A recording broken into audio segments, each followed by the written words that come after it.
नमस्कार दोस्तों, आज हम बात करेंगे कुछ म्यूचुअल फंड पोर्टफोलियोज के बारे में और सीखने को आपको क्या क्या मिलने वाला है। सबसे पहले आप कैसे 3 स्मॉल कैप रख के क्या रिटर्न्स जनरेट कर सकते हो। 3 स्मॉल कैप वाला पोर्टफोलियो कितना ज़बरदस्त हो सकता है, ये मैं कह रहा हूँ हर दूसरे हफ्ते ऐसी वीडियो बन रही होती है। क्यों? मुझे ऐसे कुछ म्यूचुअल फंड्स पोर्टफोलियो देखने को मिलते हैं जहाँ पे हम ये देखते हैं कि 3 से ज़्यादा स्मॉल कैप ऑलरेडी पोर्टफोलियो में डले हुए हैं या 3 डले हुए हैं, और फिर मुझे बार बार ये चीज़ बतानी पड़ती है।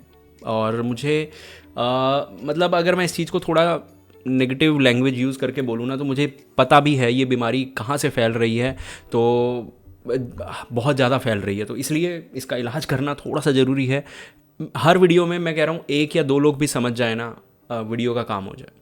ठीक है, समझने का मतलब ये नहीं है कि मैं आपको एडवाइजरी दे रहा हूँ। समझने का मतलब ये है कि आपको ये समझ आ जाए कि इस चीज़ का इम्पेक्ट क्या पड़ रहा है, उसके बाद डिसीज़न आपका है जो आपको करना है। मैं तो सिर्फ एक तरह से एजुकेशनल कंटेंट जो हमने पढ़ा लिखा देखा वो आपको बता रहा हूँ। ऊपर से मल्टीपल फोलियोज नंबर जनरेट करना, क्या नुकसान हो सकता है। बहुत सारे लोगों के मल्टीपल फोलियोज नंबर जनरेट हुए होते हैं, तो ये बहुत इंपॉर्टेंट है, इसको वीडियो में देख लेना। एक ऐसा सेंसिबल पोर्टफोलियो जो हम नहीं पिक करते, क्योंकि लोग कहते हैं कि सर आप वो पोर्टफोलियो दिखाते नहीं, जो पोर्टफोलियो हम नॉर्मली छोड़ देते हैं क्योंकि मुझे पता है यार ये पोर्टफोलियो अच्छा है, और लोग कहते हैं कि सर हम तो कॉपी कर लेंगे, ये कर लेंगे। वो आपका डिसीजन है।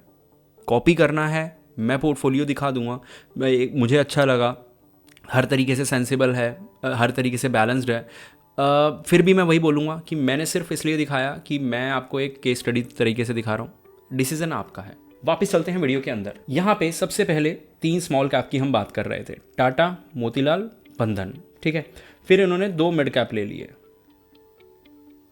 यहाँ पे सेफ्टी के लिए 5,000 रुपये इसमें डाला गया, 5,000 रुपये इसमें डाला गया, 5,000 रुपये इधर डाला गया। बैलेंस एक तरह से बराबर हो गया था, लेकिन 16,000 रुपये की SIP में सिर्फ और सिर्फ 5,000 रुपये सेफ्टी में डालना, बाकी 11,600 रुपये बेवकूफ़ी करना। रीज़न क्यों बोल रहा हूँ कि 30% और 70% रेशो, ये बहुत सुपर एग्रेसिव इसको बोलूँगा, क्योंकि यहाँ पे पोर्टफोलियो हैंडल करना ना बहुत मुश्किल है। रीज़न मैं बताता हूँ आपको क्यों।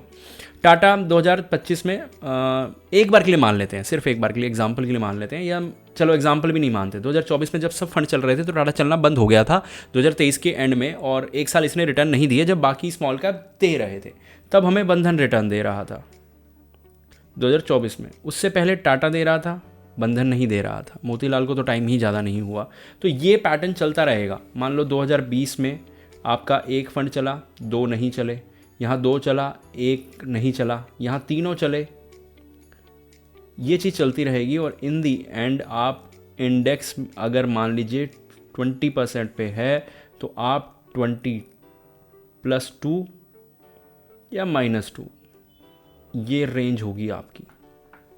इतनी मेहनत करने के बाद नहीं भाई, क्योंकि मुझे पता है कि अगर आप ढंग से सिलेक्ट करते, ढंग से चर्निंग करते, तो ये एक नंबर है जो अचीव हो सकता था। क्योंकि हमने कंपेयर किया है इस हफ्ते वीडियो में, 6% का डिफरेंस, 6-7% का डिफरेंस, जो आपके पोर्टफोलियो में 4-5 लाख रुपए का डिफरेंस डाल देगा। 5 लाख रुपए था शायद उसके अंदर। ठीक है, तो ये बेवकूफ़ी लोग करते हैं कि ज़्यादा स्मॉल कैप मतलब ज़्यादा बढ़िया रिटर्न्स नहीं। जितना पोर्टफोलियो भरोगे उतना एवरेज रिटर्न्स जनरेट करोगे, ये चीज़ आज समझ लो। यहाँ पे multiple portfolios, I have ongoing SIP in several mutual fund. अब लमसम करता हूँ या जो भी करता हूँ, ग्रो मल्टीपल फोलियो बना देता है। ठीक है, एक्सिस के साथ होता है DSP, बंधन कई बार कंपनी कर देती हैं, कह रहे हैं मोतीलाल और क्वांट और पराग में नहीं होता। ठीक है, will having multiple folios affect my returns, cause any other problem. ठीक है, tracking issue in the I understand it may lead to tracking issue, but apart from that there is other concerns। सिर्फ और सिर्फ इस line पे focus करते हैं। ये नहीं होगा, आज समझ लो। मल्टीपल फोलियोज होना मतलब कोई दिक्कत वाली बात ही नहीं है, समझ रहे हो। रीज़न मैं एक चीज़ बताता हूँ। आपने कोई भी आपने मान लीजिए लैंडलाइन फ़ोन ले लिया। ठीक है, आपके घर का लैंडलाइन है, और घर में शायद क्या होता था, सारे फिर फ़ोन अलग अलग लग जाते थे, 2 या 3 फ़ोन अलग अलग लग जाते थे, लेकिन लैंडलाइन नंबर एक ही चलता रहता था। क्या उसका कोई नुकसान है? क्योंकि आपका नंबर तो एक ही चल रहा है ना, मतलब आपने इन्वेस्टमेंट तो एक ही फंड के अंदर कर रखा है, उसके फोलियो नंबर 2 हैं, हमें क्या फ़र्क पड़ता है। फोलियो नंबर पहले बहुत काम आते थे, जब हम जाते थे फॉर्म भरते थे, और मतलब लोग फॉर्म भर के अपना इन्वेस्टमेंट निकलवाने जाते थे ऑफलाइन, तब फोलियो नंबर काम आया करते थे। तब हम बोला करते थे कि यार एक फोलियो नंबर हो तो बेटर है। लेकिन आज चीज़ें ऑनलाइन हो गई हैं, आप जब रिडीम करते हो आपको कहाँ फोलियो नंबर डालना पड़ता है, मुझे ये बताओ।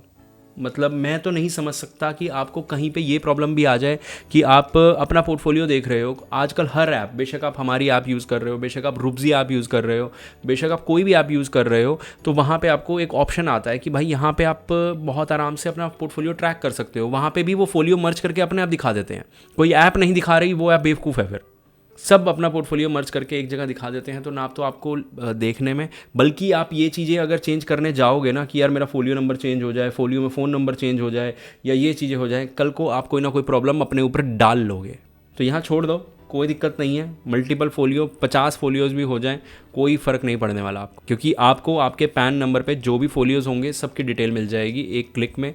तो कोई इतना दिक्कत नहीं है, और डिटेल निकालने की ज़रूरत भी नहीं पड़ेगी आपको। जब रिडीम करना हो अपना पोर्टफोलियो, एक जगह रखा हुआ है, 2 जगह रखे हुए हैं, कोई दिक्कत ही नहीं है। अब मैंने आपको बोला था कि वीडियो में बताऊंगा सेंसेबल पोर्टफोलियो, वो कहाँ पे है।